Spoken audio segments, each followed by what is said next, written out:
Esta semana, el 5 de noviembre, hemos celebrado la fiesta de Zacarías y Santa Isabel, los papás de Juan Bautista. Y no quiero dejar pasar la oportunidad de hablarte de Zacarías y confrontar su historia con la de la Virgen María, porque la forma como las ha presentado Lucas en su Evangelio de la Infancia resulta verdaderamente impresionante.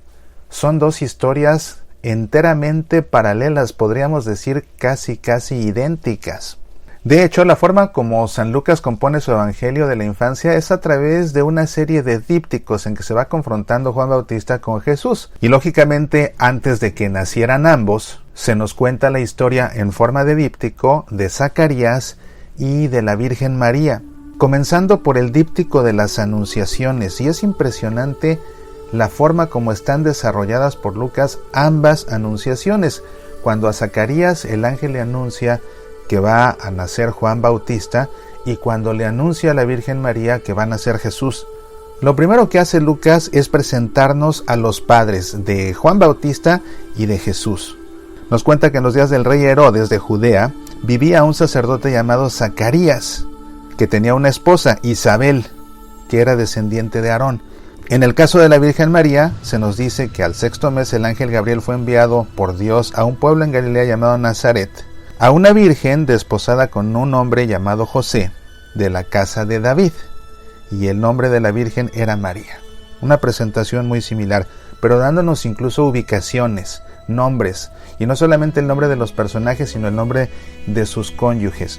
Se nos explica que Isabel, la esposa de Zacarías, no podía tener hijos, era una mujer estéril. En el caso de la Virgen María se nos cuenta que no podía tener hijos porque todavía no estaba realmente casada con José. Vivían ellos solamente en la etapa de los esponsales, que era previa al matrimonio propiamente dicho, entonces no podía ella legalmente todavía tener hijos.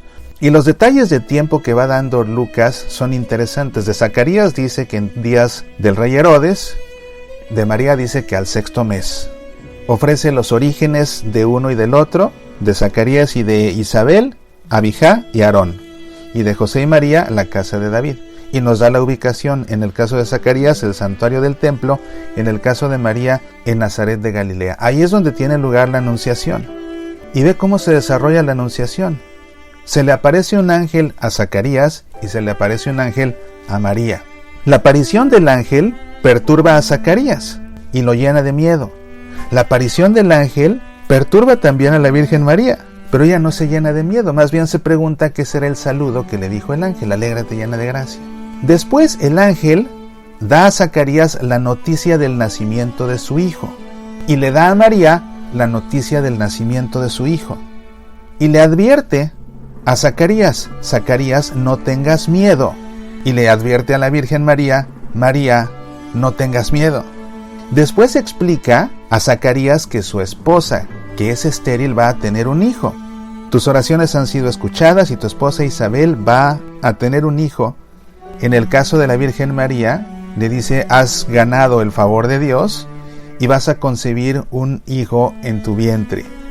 Después a Zacarías le dice cuál es el nombre de ese niño, y a la Virgen María le dice cuál es el nombre de ese niño. Le dice a Zacarías: le pondrás por nombre Juan, y le dice a la Virgen María: le pondrás por nombre Jesús. Luego le dice a Zacarías acerca de Juan: porque él será grande a la vista del Señor. Y a María le dice de Jesús que él será grande y será llamado Hijo del Altísimo. Entonces Zacarías le pregunta al ángel: ¿cómo será esto posible? La Virgen le pregunta al ángel: ¿cómo será esto posible? El ángel le explica a Zacarías lo que sucederá con su esposa. El ángel le explica a María lo que sucederá con ella. Pero aquí hay un detalle en el que las dos historias divergen. Y comenzó con la actitud de Zacarías al principio cuando vio al ángel y se llenó de miedo. María, cuando vio al ángel, aunque también se perturbó como Zacarías, pues claro, se sobresaltan los dos al ver un ángel que se les aparece. En el caso de María, ella no se llena de miedo. Más bien ella se pregunta qué significará este saludo que le hizo el ángel a ella, tan especial, tan único: Jaire que Jarito Meni, alégrate llena de gracia. El problema es que cuando Zacarías le pregunta al ángel cómo será esto posible, lo hace cuestionándolo, porque él no puede creer, se rehúsa a creer que esto sea posible porque su esposa es estéril. A pesar de que él había estado rezando muchos años por tener un hijo, y a pesar de que el ángel le dice, tus oraciones han sido escuchadas, él se rehúsa a creer, y por eso cuestiona al ángel. ¿Y cómo va a ser esto posible? No lo puedo creer. En el caso de la Virgen María, ella sí le cree al ángel, y cuando le pregunta cómo será esto posible, más bien le está diciendo, explícame cómo va a suceder. Ella sabe que en ese momento todavía no puede tener un hijo, pero sabe que será inminente por la forma como el ángel se lo anuncia. Entonces María no lo cuestiona, más bien le pide una explicación para ella comprender cómo va a suceder esto, siendo ella virgen. Después el ángel se va y deja a Zacarías, y Zacarías además se queda mudo por no haber creído. Se queda mudo hasta que nazca su hijo. En el caso de María también se va. De manera que este díptico de las anunciaciones está desarrollado de esta forma. Aparece un ángel, entrega un mensaje, quien recibe el mensaje pregunta al ángel, ya sea cuestionándolo o ya sea preguntándole una explicación de cómo sucederá. El ángel ofrece la explicación y viene una consecuencia. Zacarías se queda mudo, ya no puede decir nada, esa es la consecuencia. En el caso de María, ella, que tiene fe, sí puede hablar y dice, hágase fiat, hágase en mí según tu palabra.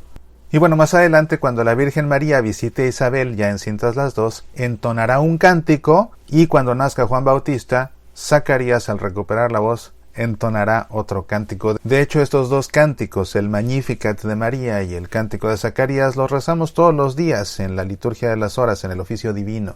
Esta forma tan original de contarnos estos dos relatos de una forma tan paralela es muy interesante, muy ingeniosa por parte de Lucas, un gran autor. Sabes que el Evangelio de la Infancia fue la última parte que compuso de su Evangelio.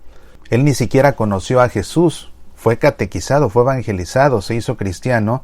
Tanto le fascinó la vida, lo que le contaban de Cristo, sus enseñanzas, que comenzó a investigar, y así fue componiendo su Evangelio con toda la información que recababa. Lógicamente que después de enterarse de su crucifixión y su resurrección, comenzar a profundizar ya en sus enseñanzas, le pica la curiosidad, bueno, ¿y qué más hay? ¿De dónde viene? ¿Cuáles son sus orígenes? Investiga con la gente que lo conoció, recaba datos, y así con esos datos lo último que compone es precisamente el Evangelio de la Infancia. Le cuentan las cosas como sucedieron, y él las plasma de esta forma paralela, en esta forma de díptico tan hermoso, y que además contrasta cómo ante un mensaje de Dios se puede reaccionar de dos formas diametralmente opuestas, dudando, cuestionando, no creyendo, interpelando, o bien, a pesar de no comprendiendo, aceptando, simplemente porque el mensaje viene de Dios. Siempre me ha resultado fascinante este díptico que desarrolla Lucas en su Evangelio de la Infancia, y quise compartir contigo esta información, aprovechando que esta semana hemos celebrado a Zacarías y a su esposa Santa Isabel. Soy Mauricio Pérez, estas son Semillas para la Vida.